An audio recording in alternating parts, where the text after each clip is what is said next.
Գյուրջան Կասկադ, հասանելի բնակարաններ 65 ամիս մարման ժամկետով։ Տեսեք, քննադատները ասում են, որ հայ-ֆրանսիական բարեկամությունը, հարաբերությունները նոր չէ, Մակրոնի ժամանակ չէ, որ բարձր մակարդակի վրա է, նախկին նախագահներն են եկել Հայաստան եւ միշտ բարեկամական հարաբերություններ եղել է եւ նրանց քննադատողներին այսպիսի մի հարց է հետաքրքրում, ասում են Մակրոնը ինչ է արել, բացի Պրահայում Արցախը Ադրբեջանի կազմում ճանաչելու գործընթացին խավորություն անելուց, այսպիսի քննադատություններ կան, կարող եք առարկայական, բացի այդ ջերմ հայտարարություններից, բանից ինչ-որ բան նշել, որը արել է հայ ժողովրդի համար, նա 44-օրյա պատերազմից հետո պատժամիջոցներ Ադրբեջանի նկատմամբ կիրառել է, թե ոչ,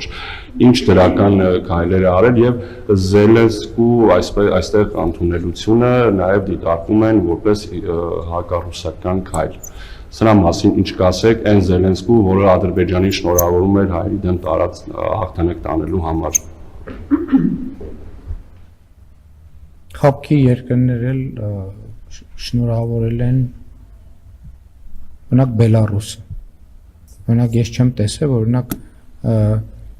նույն Բարգավաճ Հայաստան կուսակցության ղեկավարը, որը ջերմ ընկերական հարաբերություններ ունի Բելարուսի նախագահի հետ, կես բերան արտահայտված լինի այդ առիթով։ Էլ չեմ խոսում այդքան որ իմիջայլոց նույն ուժերը էլի քանի որ արդեն հրապարակային խոսվել է դրա մասին, չէ, նաև Ռուսաստանի բարձրաստիճան պաշտոնյաներ արտահայտվել են այդ թվում այդ դիտանկյունից։ Ես չեմ տեսել արձագանք։ Ինչի չեն արձագանքել։ Եվ որն է նրանց դիրքորոշումը։ Հիմա նույն Բարգավաճ Հայաստան, Ուժեղ Հայաստան եւ Հայաստան Դաշինքի ներկայացուցիչները Պրագայի հոկտեմբերի 6-ի հայտարարությունից առաջ երկու անգամ ամենաբարձր մակարդակով հնչել է Ռուսաստանի Դաշնության կողմից հայտարարություն Ղարաբաղի Ադրբեջանի մաս լինելու վերաբերյալ։ Իրանք ոնց են մեկնաբանում դա։ Ես չեմ լսել այդ մեկնաբանությունը։ Հաջորդը Ես ուղիղ ասել եմ Բելարուսի նախագահը ուղիղ Ադրբեջան կատարած այցի ընթացքում հայտարարել է, որ ինքը մասնակցել է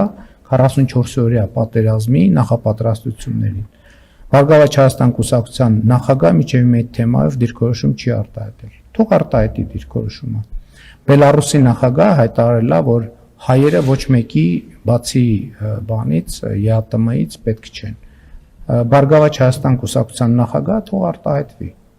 արտահայտվի այդ առիթը։ Ինչ վերաբերվում է Ուկրաինայի նախագահի այցին, ես նախկինում էլ այդ թեմայով արել եմ հայտարարություններ, մենք Ուկրաինա հումանիտար օգնություն ենք ուղարկել եւ ես ասել եմ, որ դեռ գիտեք երբ եմ ասել դա,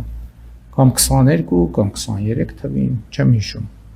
ասել եմ, որ Ուկրաինայի հարցով մենք դաշնակից չենք Ռուսաստանի։ Եվ դուք գիտեք, որ թե Ալմաթայի հռչակագիրը ինչ կարևոր եւ սկզբունքային նշանակություն ունի մեզ համար եւ մենք հենվում ենք Ալմաթայի հռչակագրի վրա եւ այդ հենքի վրա ենք կառուցում խաղաղությունը Ադրբեջանի հետ։ Եվ սա մեր սկզբունքային դիրքորոշումն է, ինչ վերաբերում է թե Ֆրանսիայի նախագահ Էմանուել Մակրոնը ինչ է արել, այսի 28-ին կտեսնեք ինչ է արել։